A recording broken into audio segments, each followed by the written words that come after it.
जय हिंद। मैं हूं शकील आलम। आप देखना शुरू कर दिया है देश दर्शन। कहते हैं कि किसी खास चीज़ के बारे में जानकारी लेनी है तो उसके माहिरीन से ले जाती है। अगर आप पॉलिटेक्निक में किसी विभाग में एडमिशन लेना चाहते हैं, जैसे कि इलेक्ट्रॉनिक, इंफॉर्मेशन और कंप्यूटर साइंस या फिर सिविल में, तो उसके माहिरीन से बात करें। तो जो हमारे साथ माहिरीन हैं, मौलाना आज़ाद नेशनल उर्दू यूनिवर्सिटी के स्कूल ऑफ पॉलिटेक्निक के प्रिंसिपल है यूसुफ सर। तो आइए इनसे बात करते हैं और जानने की कोशिश करते हैं। तो सर, सबसे पहले पॉलिटेक्निक है क्या, और ये कौन बच्चा कर सकता है, इसके बारे में बताइए हमें। अस्सलाम वालेकुम। मैं डॉक्टर मोहम्मद यूसुफ खान, प्रिंसिपल मौलाना आज़ाद नेशनल उर्दू यूनिवर्सिटी। पॉलिटेक्निक कहते हैं कि एक से ज़्यादा जो कोर्सेज़ होते हैं ये प्री इंजीनियरिंग कोर्सेज़ कहलाए जाते हैं, इंजीनियरिंग से पहले के कोर्सेज़। और अगर कोई तालिब इल्म जो है, अगर ये चाहे कि जो है 10th के बाद अगर वो डायरेक्ट इंजीनियरिंग करना चाह रहा है, वो +2 नहीं करना चाह रहा है, तो वो डिप्लोमा कर ले सकता है। डिप्लोमा कहते हैं कि डिप्लोमा, ये पॉलिटेक्निक के जो डिग्री मिलती है उसे डिप्लोमा कहते हैं। और ये 3 साल कोर्स होता है। जो भी 10th लिखता है, 10th पास करता है, वो डिप्लोमा के लिए एलिजिबल होता है।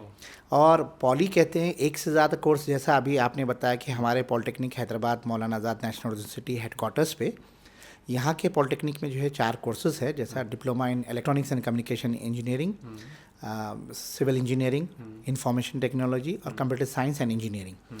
अब ये चारों कोर्सेज़ के लिए अगर कोई 10th लिख के पास हो जाए, चाहे हिंदुस्तान के कहीं पर भी कोने में हो, और मदरसा बैकग्राउंड का भी हो, और जैसा मदरसा बोर्ड से भी अगर पास हो तो वो भी एलिजिबल है। और चूँकि उर्दू यूनिवर्सिटी होने के नाते जो है हमारे पास एक शर्त ये है कि अगर वो उर्दू मीडियम का हो या 10th में कोई एक उर्दू सब्जेक्ट हो, तो उसको जो है फ़ौरन जो है 10th के बाद इंजीनियरिंग में लैंड हो जा सकता है, इंजीनियरिंग दाखिला ले सकता है।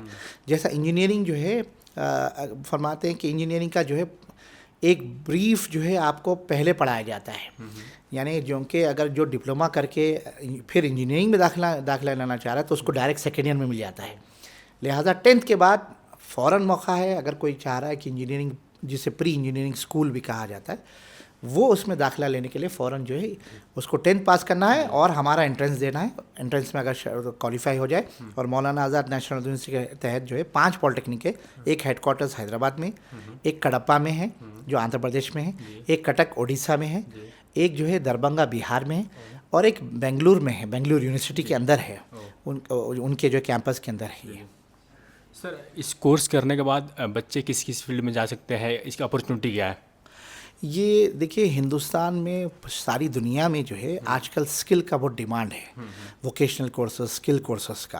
अब देखिए, कोई अगर बड़ी हम इंडस्ट्री खोलना चाह रहे हैं तो उसमें अगर आप 10 इंजीनियर रखें तो 100 सुपरवाइज़र होना पड़ता है उन इंजीनियर के हाथ के नीचे, और सब 100 जो है उनके नीचे जो है तकरीबन उसके मल्टीपल टाइम जो है आपको जो है ITI के जो है टेक्नीशियंस होना पड़ता है। लिहाजा बिना जो है लैब टेक्नीशियन के, सुपरवाइज़र्स के जो है आप जो है डायरेक्ट जो है टेक्नीशियन से काम नहीं ले सकते हैं। गोया कि जो है हर इंडस्ट्री, हर फर्म अगर जो कोई स्टार्ट कर रहे हैं, उसमें पॉलिटेक्निक का जो है बैकग्राउंड का होना ज़रूरी है, डिप्लोमा करना। और आजकल स्किल के लिए बनिस्बत जो है पूरी दुनिया में जो है क्रेज़ जो है इंजीनियरिंग का कम हो रहा है। हम देख रहे हैं, हाल ही में जो है अखबार में भी आ रहा है कि जो है इंजीनियरिंग सीट्स वैकेंट जा रहे हैं। एमटेक के जो है पूरे हिंदुस्तान में 73% सीट्स वैकेंट गए हैं।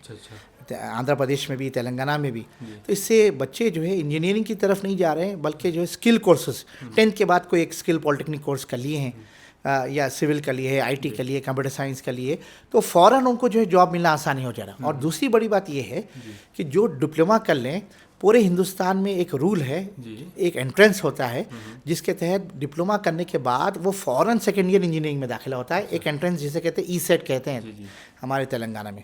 तो उसको अपॉर्चुनिटी दोनों है, मार्केट में भी डिमांड है पॉलिटेक्निक का, और हिंदुस्तान की गवर्नमेंट भी बजट भी जो है स्किल के लिए ज़्यादा वो कर रही है। स्किल के लिए, यानी यहाँ के जो यूथ को जो है स्किल की तरफ आगे बढ़ाया जा रहा है। उनके अंदर एंटरप्रेन्योरशिप, उनके अंदर आत्मनिर्भर खुद का जो है एक से एक जज्बा आ जाए कि जो है हम ये स्टार्ट कर सकते हैं, हम ये कर सकते हैं। लिहाजा उनके लिए पढ़ाई के लिए भी आगे बढ़ जा सकते हैं, या नौकरी के लिए जा रहे हैं, उनके लिए भी बहुत रास्ते हैं। सर ने बता दिया इम्पोर्टेंस। अब हम बात करते हैं एडमिशन प्रोसेस के बारे में कि कैसे एडमिशन होता है, कैसे बच्चे ले सकते हैं। तो सर, पहला सवाल यही रहेगा रहेगा कि अगर बच्चों को इस यूनिवर्सिटी में इस डिपार्टमेंट में अगर लेना हो एडमिशन तो कैसे ले सकते हैं? चूँकि ये सेंट्रल यूनिवर्सिटी है, लिहाजा हम लोग एक नोटिफिकेशन निकालते हैं। जी जी। मेरे ख्याल से मार्च में नोटिफिकेशन आ जाएगा, वो तकरीबन 1.5-2 महीने तक वो नोटिफिकेशन रहता है, जिसमें सारे हिंदुस्तान में जो है अखबारों के ज़रिए से, न्यूज़ के ज़रिए से जो है, मीडिया के ज़रिए से जो है, ये तमाम हिंदुस्तान के हर कोने पे जो है ये न्यूज़ फैल जाती है कि मौलाना आज़ाद नेशनल यूनिवर्सिटी में जो है एडमिशन प्रोसेस स्टार्ट हो गया, जिसमें पॉलिटेक्निक का भी जो है एडमिशन होने वाला है। उसमें बच्चे को ये है कि ऑनलाइन एडमिशन यहाँ फॉर्म भरना पड़ेगा, उसको जो है ऑनलाइन एक फॉर्म रहता, वो फॉर्म देखे बच्चियों के लिए तो जो है फ्री जो है एप्लीकेशन डाल सकती है, और लड़का है तो उसके लिए 500 रुपीज़ पूछता था, अभी भी शायद उतना ही रहेगा। 500 रुपीज़ अगर दाखिला डाले, ऑनलाइन फ़ीस डाल दे, और उसको पूरे फॉर्म जो भी ऑनलाइन है, जो भी उससे डिटेल्स पूछा जा रहा है, वो सारी चीज़ें उसको भरना पड़ेगा। उसके बाद उसको एक प्रॉस्पेक्टस में उसको डेट दिया जाती है, ऑनलाइन प्रॉस्पेक्टस यानी जानकारी जो है कब कब दाखिला होना है, कब एंट्रेंस होने वाला है, कब काउंसलिंग होने वाली है। उस हिसाब से उसको हिंदुस्तान के कई सेंटर्स पे जो है हमारे जो है एग्ज़ाम होते हैं, वहाँ पर जाके उसको एंट्रेंस लिखना। जैसा वो एंट्रेंस में क्वालिफाई हो गया है, जो भी मार्क्स यूनिवर्सिटी की तरफ से है, वो जो क्वालिफाई मार्क्स है, वो अगर वो क्वालिफाई हो गया है तो उसको जो है फिर काउंसलिंग में, क्योंकि 5 पॉलिटेक्निक है, हर कोई चाहेगा कि हैदराबाद आ जाए, दरभंगा आ जाए, तो उसको अपने प्रेफरेंसेस डालना पड़ता है। एप्लीकेशन फॉर्म डालते वक्त ही जो है हम जो है अगर क्वालिफाई हो जाएंगे तो हैदराबाद में सिविल लेंगे या दरभंगा में ये लेंगे, उसको चॉइसेस दिया जाता है। अगर वो चॉइस गलत डाले तो फिर एंट्रेंस लिखने के बाद भी फिर जो है उसको जो चॉइस दिया गया उसी को मिला जाएगा। लिहाजा आसान ये है, जैसा आप 10th पास होते हैं, पास होने से पहले भी, रिजल्ट आने से पहले भी आप ये फॉर्म भर सकते हैं। ऐसा नहीं है कि रिजल्ट आने के बाद ही आप फॉर्म भरना है, नहीं, रिजल्ट आने से पहले भी अगर आप, हमारा नोटिफिकेशन निकल जाता है मानो का, तो आप लिंक के ज़रिए से अपने कोई जानकारी वाले जो जानते हैं, इंटरनेट ब्राउजिंग वगैरह जानते हैं, उनके से आसान स्टेप्स रहते हैं, नाम, पता वगैरह, वालिदैन का नाम है, तमाम जो डिटेल्स है वो सारी चीज़ें पूछा जाती है। उसके बाद फ़ीस का एक रहता है, 500 रुपये फ़ीस अगर ऑनलाइन भर दे तो उसके बाद से फिर उनको एंट्रेंस के लिए हॉल टिकट वगैरह भेजा जाता है। तो एंट्रेंस लिखना, एंट्रेंस क्वालिफाई करना और जो है हमारे मानू में दाखिला लेना। अगर सर हम बात करें सीट कितनी है इस डिपार्टमेंट स्कूल में, तो कितनी सीटें हैं? अब देखिए, मैंने आपको जैसे बताया ना कि हमारे 5 पॉलिटेक्निक में तकरीबन 1200 सीट्स हैं। हर पॉलिटेक्निक में, जैसा मैं आपको बताऊं, मानो पॉलिटेक्निक हैदराबाद में 60 सिविल में है, 60 कंप्यूटर साइंस इंजीनियरिंग में है, 60 इलेक्ट्रॉनिक्स एंड कम्युनिकेशन इंजीनियरिंग में है, 60 जो है इंफॉर्मेशन टेक्नोलॉजी 60 में। चूँकि गवर्नमेंट यूनिवर्सिटी है, इसमें जो है OBC वगैरह कोटा होता है, 27% OBC है, फिर SC ST का कोटा है, उसके हिसाब से जो है सीट्स को जो है जो वो करता है। ऐसे इतना ही है, हम ये गुजारिश करते हैं तलबा तालिबात से कि वो अच्छे से एग्ज़ाम लिखे। अगर हैदराबाद और जो है बेंगलोर वगैरह में आना चाह रहे हैं और अपनी फील्ड चाहना है, आजकल जो है हर कोई ये चाह रहा है कि कंप्यूटर साइंस IT में ले दाखिला, ये समझ रहे हैं कि फ्यूचर जो है IT और कंप्यूटर साइंस में, ऐसा नहीं है। अगर आप सिविल में भी, आप इलेक्ट्रॉनिक्स में भी, आप मैकेनिकल में भी, आप EEE में भी, जो हमारे दीगर पॉलिटेक्निक्स में है, मैकेनिकल है, EEE है, फैशन टेक्नोलॉजी है, तो उसमें जो है अगर जो है बच्चा अच्छा रैंक लेके आए और ये सोचे कि मैं अपनी फील्ड में महारत हासिल करूंगा, तो फिर आसानी के साथ AIML, अब देखिए हर फील्ड के साथ कंप्यूटर्स तो जुड़ा हुआ है, कंप्यूटर्स नॉलेज जुड़ी हुई है, प्रोग्रामिंग जुड़ी हुई है। लिहाजा सिविल वाला ये अपने इन्फीरियरिटी कॉम्प्लेक्स में ना रहे या ऐसा से कमतरीन है, मैं सिविल करूंगा तो मुझे नहीं मिलेगा, नहीं, बिल्कुल मिलेगा। अगर आपकी फील्ड में अच्छे रहें तो एक आध कोर्स आप AIML का कर लें तो फिर आपको आसानी के साथ बड़े बड़े इंडस्ट्रीज़ ले लेंगे। सर अगर बात करें फ़ीस की, क्योंकि अब बच्चों को फ़ीस की मसला होता है, तो फ़ीस कितनी है और लड़कियों के लिए क्या सुविधा है फ़ीस में, इसके हवाले ये बड़ी अच्छी सवाल आपने पूछा कि जितने हिंदुस्तान में जितने पॉलिटेक्निक से प्राइवेट या गवर्नमेंट, उसमें सब में कमतरीन फ़ीस जो है हमारे मानू में है 2,500 से 3,000 पर सेमेस्टर। आप 2 सेमेस्टर साल के जो है 5,500 या 6,000 रुपये साल के। उसमें भी लड़कियों को जो है फर्स्ट सेमेस्टर में ट्यूशन फ़ीस माफ़ है। तो और एक बात मैं आपको ख़ास तौर पर बताऊं कि हमारे मानो पॉलिटेक्निक हैदराबाद या पॉलिटेक्निक्स में जितने IIT से प्रोफेसर्स हैं, NIT से है, जितने PhD होल्डर्स हैं, शायद ही हिंदुस्तान में कोई और पॉलिटेक्निक में नहीं होंगे। यानी असातिज़ा इकराम का भी लेवल ऐसा है और फीस भी इतनी कम है और इंफ्रास्ट्रक्चर हमारा देखें, हमारे लैब्स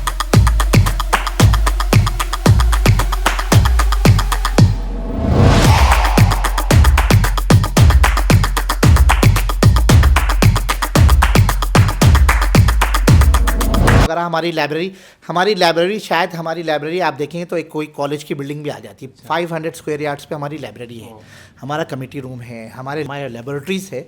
तो इंफ्रास्ट्रक्चर वाइज जो है हमारी जो है cutting edge technology, latest technology के हिसाब से हमारा इंफ्रास्ट्रक्चर काफ़ी जो है डेवलप्ड है, एडवांस्ड है। 2019 में हमारे फैकल्टी मोहम्मद यूसुफ जो मेरे हमनामी है, आईटी के जो है असिस्टेंट प्रोफेसर है, उन्होंने एक लड़की और 2 लड़के, एक लड़की जो है आईटी और एक लड़का इलेक्ट्रॉनिक्स और एक लड़का आईटी, 2 आईटी के लड़के और एक ईसी की लड़की, इन्होंने जो है एक आईओटी बेस्ड एक छोटा सा प्रोजेक्ट बनाया।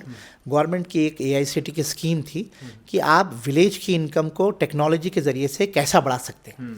तो इन्होंने उस कंपटीशन में पार्टिसिपेट किया, आईओटी बेस्ड एक सेंसर बनाया, लेके जो है एक प्रोजेक्ट बनाया जिसमें जो है आप सीड्स को, जो दाना बोलते हैं ना, दाना को गैर मौसम में, नॉन सीजन्स में, जो सीजन्स नहीं रहते, कैसा उसको प्रोटेक्ट करना। अब जो दाना रहता गैर मौसम में क्या होता, ख़राब हो जाता, तो साल भर उसको प्रोटेक्ट करके रखना। तो आईओटी बेस्ड वो प्रोजेक्ट बनाया जिसको इन्होंने compete करा, कंपटीशन में पार्टिसिपेट किया, पूरे तेलंगाना में, आंध्रा में, पूरे साउथ में, पूरे इंडिया में, जिसमें तकरीबन जो है 40,000 बच्चे जो है बीटेक एमटेक के थे, ये वाहिद जो है डिप्लोमा के थे।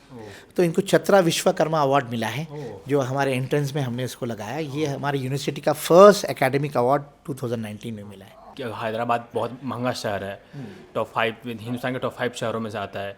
तो यहाँ पे बच्चों को हॉस्टल फैसिलिटी है, किस तरह से है, इसके बारे में थोड़ा देखिए। हॉस्टल के लिए जो है, हॉस्टल की जो है हर बच्चे को हॉस्टल मिलना ये नामुमकिन बात है, क्योंकि जो हॉस्टल्स में जो जितने हॉस्टल्स हमारे पास है, वो हॉस्टल्स जो है बच्चे के हमारी जो क्राइटेरिया है, हॉस्टल के नॉर्म्स है, जिसमें डिस्टेंस देखा जाता है, पॉवर्टी देखा जाता है, वालिदैन की इनकम वगैरह, उस हिसाब से जो है उनको हॉस्टल अलॉट होता है। एक खुशखबरी की बात यह है कि दरभंगा में भी हॉस्टल बना है। अब बच्चों को दरभंगा में भी, और कडप्पा में, वहाँ पर कहीं करीब में स्टेट गवर्नमेंट का हॉस्टल है, वहाँ पर निशानदेही की जाती है। बेंगलुरु शहर में भी करीब में कई बच्चे जो है अपने आइडेंटिफाई करे हुए हैं। अलबत्ता कटक में जो है वो लोग कोशिश कर रहे हैं कि नियर बाई जो है हॉस्टल्स को भी वो करें। हमारे हेडक्वार्टर्स में तो जो है हॉस्टल्स में जो भी जो है बच्चे जो क्राइटेरिया फुलफ़िल करते हैं, हॉस्टल के नॉर्म्स हैं, डिस्टेंस जितना ज़्यादा दूर है यहाँ से, पॉवर्टी लाइन, सारी चीज़ें देखते हैं, तो हॉस्टल्स भी उनको फैसिलिटी इस तरीके से है। सर, लड़कियों के लिए हॉस्टल फैसिलिटी क्या है? देखिए, लड़कियों के लिए हेडक्वार्टर्स में तो कोई मसला नहीं है। जो भी बच्ची हेडक्वार्टर्स में जो है पॉलिटेक्निक की हो या अदर यूजी प्रोग्राम्स की हो, उनको जो है जैसा एडमिशन हेडक्वार्टर में हुआ उनका हॉस्टल मिल जाता है। अलबत्ता दरभंगा में अभी तो नया हॉस्टल है, शायद वहाँ पर भी ऐसी ये पॉलिसी चले। कडप्पा वगैरह में भी जो है नियर बाई हॉस्टल्स में, वहाँ तो जो है लड़कियाँ लड़कों का जो है उनको जो है उनके हिसाब से मिलाया जाता है। सर, अगर हम बात करें बच्चों की फैसिलिटीज़ की, तो बच्चों की फैसिलिटीज़ क्या है? कि जितने programmes, sports, extra curricular activities है, ड्रामा क्लब, हमारे पास यहाँ पर सेंटर फॉर यानी कल्चरल एक्टिविटीज़ सेंटर है, जहाँ पर डॉक्टर मिराज जो है इसके कल्चरल कोऑर्डिनेटर है, डीन्स TSW है, कई क्लब्स है उसमें। बच्चों को पिछले 3-4 साल इस honourable vice chancellor Syed Anoor Hasan sir की निगरानी में जो है कई बच्चों ने नेशनल्स में पार्टिसिपेट किया, भी अवार्ड भी हासिल किए। और ड्रामा क्लब वगैरह है, हिंदी क्लब है, इंग्लिश क्लब है, ये सारे क्लब्स जो है यूनिवर्सिटी के जो है यानी भी है, हमारे पॉलिटेक्निक के अंदर भी है। इसके अलावा जो है फैसिलिटीज़ में बच्चों को जो है ये स्पोर्ट्स की जो है फैसिलिटीज़ है, इनको जो है हेल्थ सेंटर है, इनको जो है आपका जो है यानी ओपन एयर थिएटर है, लाइब्रेरी है, IMC है, इनको जो है हम जो है इंग्लिश के जो है फैकल्टीज़ रख के उनको एम्प्लॉयबिलिटी ट्रेनिंग के जो है ट्रेनिंग एंड प्लेसमेंट सेल है, जहाँ पर बच्चे जो है प्लेसमेंट से पहले उनको ट्रेन किया जाता है, प्री प्लेसमेंट किया जाता है, उनको उभारा जाता है, उनको जो है समझाया जाता है कैसा ट्रेनिंग देना है, कैसा पेयर होना प्लेसमेंट के लिए, उसके बाद फिर उनको दाखिला दिया जाता है। यानी फैसिलिटीज़ भी ज़्यादा वो है।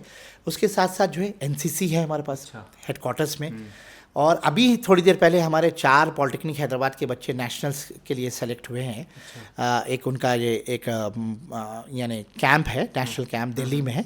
4 बच्चे जो है हमारे 1 मार्च से 12 मार्च तक जाने वाले हैं, दिल्ली जाने वाले। वैसा 100 बच्चे एनरोल्ड है हेडक्वार्टर्स पे, जिसमें अदर UG PG प्रोग्राम के भी हैं। और पिछले ये तकरीबन 6-8 साल से ये क्लब्स एनसीसी का चल रहा है, और कई बच्चे सी सर्टिफिकेट भी लिए हैं, पॉलिटेक्निक के भी लिए, दूसरे भी जो है लिए हैं। तो एनसीसी में जा सकते हैं ये, या अपने आप को अपने अंदर वो टैलेंट है वो अगर है तो वो जो अपना ड्रामा क्लब्स वगैरह में आगे बढ़ सकते हैं, या स्पोर्ट्स में अगर आगे जाना है तो फिर हमारा जो sports directorate of physical education उसमें आगे जा सकते हैं, या अपने आप को जो है प्लेसमेंट्स में, नहीं अब मुझे नौकरी करना है तो फिर हमारे ट्रेनिंग एंड प्लेसमेंट्स में से जुड़े हैं उनको जो है उनको ट्रेनिंग एंड प्लेसमेंट भी किया है। तो सर प्लेसमेंट का आपने बात की, तो हम जानना चाहेंगे कि यहाँ पे प्लेसमेंट किस तरह से होती है और आपके बच्चे यहाँ से कहाँ कहाँ पे हैं, किस किस फील्ड में काम करते हैं? देखिए, प्लेसमेंट्स की बात किया जाए तो जो है पॉलिटेक्निक के बच्चे डिपेंड करता है पहले कि उनकी रुझान किधर है, इंटरेस्ट किधर है। कई बच्चे जो बिल्कुल यानी फर्स्ट जनरेशन लर्नर्स है, ये मदरसा से बैकग्राउंड से आते हैं, तो कभी कभी वो चाहते हुए भी आगे पढ़ नहीं सकते हैं, तो उनको फ़ौरन नौकरी करना पड़ता है। तो फिर हमारे पास जितने यहाँ पर कंपनीज़ है, मैं आपको एक मिसाल देके बताता हूँ कि इस यूनिवर्सिटी में आज तक ऐसा नहीं हुआ कि एक जो है कंपनी तमिलनाडु की 11 मंथ्स पहले जो है 9 मंथ्स पहले जो है उनको ऑफर लेटर दे दी थी कि जो है आप ये 9 मंथ्स के बाद ये बच्चे हमारे पास ज्वाइन होंगे। जी हाँ, यानी फाइनल ईयर में आ गया बच्चा, अब वो पूरा ख़त्म करने से पहले उनको 9 महीने पहले ज्वाइन। उसके अलावा यहाँ पर ज़्यादातर बच्चे यूपी बिहार वगैरह के भी हैं, और यूपी बिहार के बच्चे माशाल्लाह पहले गवर्नमेंट में भी, बिहार के गवर्नमेंट में अप्लाई करते हैं, तो तकरीबन 200 के करीब बच्चे जितने पिछले बैचेस थे वो जूनियर इंजीनियर कैसे सेलेक्ट हुए। अभी हमको 23 को पटना में हमको इनवाइट किया गया कि सर आइए, और हम एक सेलिब्रेशन रखे हैं कि जो बच्चे जो है पटना जो है बिहार गवर्नमेंट में जेई के जैसा रोड एंड डेवलपमेंट में डिफरेंट सेक्शंस में जो हुए हैं, तो 200 बच्चे गवर्नमेंट में। अब आइए प्राइवेट सेक्शंस में, प्राइवेट में देखिए इन लोग को जो है जितने भी कंपनीज जो आते हैं जो डिप्लोमा के लिए लेते हैं, तो उनको हम लोग क्या करते हैं, एक 8-10 दिन पहले प्री प्लेसमेंट रखते हैं, ट्रेन करते हैं, फिर उनको प्लेसमेंट में डालते हैं। अब ब्रिडको बोल के एक कंपनी है, ये यानी 20 तारीख को ये पूरे पॉलिटेक्निक्स के बच्चे इलेक्ट्रॉनिक्स और इलेक्ट्रिकल के बैकग्राउंड उनको रखे ऑनलाइन। अब और 5 मार्च को जो है वो कंपनी आके जो है इनकी इंटरव्यूज़ लेंगे। वैसे ही जो है इससे पहले एक विजन इंडिया बोल के एक प्राइवेट कंपनी थी, वो 7 दिन लाइफ स्किल ट्रेनिंग दी, वो कंपलसरी था। उसके बाद 50 बच्चों को पॉलिटेक्निक और आईटीआई को लेके गए। ऐसे ही जो है कंपनीज आते रहते हैं डिप्लोमा और पॉलिटेक्निक के। हम अब ये देख रहे हैं कि भाई कम से कम 20,000 रुपये तो सैलरी रखे, 15-16 वालों को बोलते हैं कि भाई आप अपना बढ़ाइए क्योंकि हैदराबाद में सेटल होना है, तो ज़रा आप रेट बढ़ाएंगे, वरना ये हॉस्टल्स वगैरह में या कोई पीजी में रहेंगे करेंगे तो बहुत मुश्किल होंगे। लिहाजा हम जो है अब एक बना लिए हैं, मार्च में जो है कंप्लीट जो है प्लेसमेंट का महीना रहेगा इंशाल्लाह। बच्चों को बहुत ज़्यादा कन्फ्यूजन रहता है कि क्या आगे, जब बच्चे सोचते हैं कि पढ़ने के लिए, कन्फ्यूजन ये रहता है कि क्या आगे पढ़ाई के लिए इंजीनियरिंग कर सकते हैं या मुमकिन है कि नहीं, इसके बारे में बताएं ज़रा। ये बड़ा अच्छा सवाल आपने पूछा कि देखिए कभी भी प्रोफेशनल डिग्री ज़िंदगी में कभी भी काम में आती है, मगर ये भी डिपेंड करता है कि बच्चे जो है अपने वालिदैन पे कितना डिपेंडेंट है। मैंने आपने जैसा बताया कि इस यूनिवर्सिटी में तकरीबन बच्चे फर्स्ट जनरेशन लर्नर, यानी अब तक उनके अम्मा बाबा पढ़े नहीं हैं, फार्मर के बच्चे हैं, ऑटो ड्राइवर्स वगैरह, ऐसा है जो बिल्कुल गरीब तबके। तो हमारी यूनिवर्सिटी ना इस तबके को डाउन ट्रोडन सेक्शन, जो इंडिया के जो डाउन ट्रोडन सेक्शन है, उनको हम ब्रिज बन रहे हैं ताकि हम हायर एजुकेशन या उनको एम्प्लॉयबल बनाएं। तो अब ये बच्चों के ऊपर रहता है कि वो अपने हाथ में जॉब भी रखते हैं, अगर उनको बीटेक का मौका मिल गया तो फिर बीटेक भी करते हैं। अगर ये दोनों चीज़ संभाल सकते हैं तो फिर वो कर सकते, वरना जो है बाज़ दफ़ा जो कंपनीज़ में जो है ऐसा नहीं हो सकता कि आपको ऑनलाइन करा जाए। अब कोविड का ज़माना तो हो गया, वो तो बुलाते हैं। लिहाजा उन्होंने अगर उनके अंदर इस्तेताअत है या कोई उनको फंडिंग कर रहा है या स्कॉलरशिप वगैरह मिल रही है, तो फिर वो हिम्मत करके बीटेक भी कर लेते हैं। सर लास्ट सवाल आपसे कि आपने बीई किया है, एमटेक किया है, पीएचडी किया है, आप इस फील्ड में आपको क्या प्रेरित करता है, सबसे अच्छा क्या लगता है, एक दो लाइन में बताएं आप। मुझे एक सेटिस्फैक्शन इस यूनिवर्सिटी में आने के बाद ये मिला कि यहाँ पर जो है वो तबका, वो इंडिया का जो तबका जिसको जो है ज़रूरत है हिंदुस्तान को ख़ास तौर पे जो है कि वैसे तबके को ऊपर लेके आना, जो पढ़ाई को जो है पढ़ना भी चाहते हैं मगर किसी वजह से आगे नहीं बढ़ सकते हैं, उनको हम मोटिवेट करते हैं, उनको सराहते हैं, उनको समझाते हैं कि नहीं बेटा देखो, कई ऐसे बच्चे होते हैं बीच उसमें बोलते हैं कि सर हम नहीं कर सक रहे, हम छोड़ देना चाह रहे, हमको कमाना है। फर्स्ट ईयर के बाद भी कई ऐसे बच्चे भी आते हैं, तो हम हमारे फैकल्टी मेंटर के ज़रिए से उनको समझाते हैं। हमारे पास यूनिवर्सिटी के जो है काउंसलर मैडम भी है, उनको समझाते बेटा देखो देखते देखते 3 साल हो जाते हैं, आप 3 साल कर लेंगे तो फिर आप जॉब कर सकते हैं, अपने वालिदैन को जो है यानी अपने पैर पे ठहर सकते हैं। तो एक सेटिस्फेक्शन होता है कि हम जो है हिंदुस्तान के ऐसे कौम के ऊपर मेहनत कर रहे हैं, ऐसे तबके के ऊपर मेहनत कर रहे हैं। और ऐसे लोग जब पीएचडी करते हैं, जब आगे जाते हैं, मैं अपना पेपर प्रेजेंट करने के लिए 2023 में मैं और हमारे समीर सिद्दीकी साहब और जो है सीपीडीएमटी के डायरेक्टर प्रोफेसर समीर सिद्दीकी और जो है सैयद मुजाहिद पाशा हमारे असिस्टेंट प्रोफेसर है कंप्यूटर साइंस के, और हम लोग जो है ऑक्सफोर्ड में पेपर प्रेजेंट करने गए थे। वहाँ पर पेपर प्रेजेंट करने के बाद फिर हमको एक लड़का ने कॉल किया कि बोले कि सर हम आपके मानू के स्टूडेंट हैं। तो हमने कहा कि अच्छा ठीक है, बड़ी खुशी हुई आपसे मुलाकात करें। हाँ सर, हम आपको दावत देना चाह रहे हैं, फ़लाना जगह आ जाइए। तो हमने कहा ठीक है। तो उसने बड़ी उम्दा जो है हैदराबादी टाइप की जो है रेस्टोरेंट को देखकर बड़ी उम्दा दावत दी करे। फिर हमने दावत कबूल की और उससे पूछा कि बेटा तुम जॉब क्या कर रहे हैं, कहाँ पर है? तो बोले कि सर मैं यहाँ पर एक कंपनी में जॉब कर रहा हूँ जिसमें मुझे सालाना 68 लाख रुपीस मिल रहे हैं। 68 लाख। और कई हमारे ऐसे बच्चे थे जो बाईजूस, जो शाहरुख खान जिसके एम्बेसडर थे या है, उसमें 2 बच्चे हमारे जो है, और कई ऐसे बच्चे जो पीएचडी कर रहे हैं, और कई ऐसे बच्चे जो है एमटेक करके फिल वक्त जो है पढ़ा रहे हैं। हमारे खुद पॉलिटेक्निक में भी है, बशीर सर हैं, हुसैनी बोल के एक थे जो बीटेक एमटेक करने के बाद जो है आगे। तो अल्हम्दुलिल्लाह हमको एक सेटिस्फेक्शन एक वो मिलता है कि भाई ऐसे लोगों के ऊपर हम मेहनत करें जो पढ़ाई को छोड़ देना चाह रहे थे या किसी वजह से नहीं कर सक रहे थे, उनको हम आगे लेके गए। तो बहुत बहुत शुक्रिया।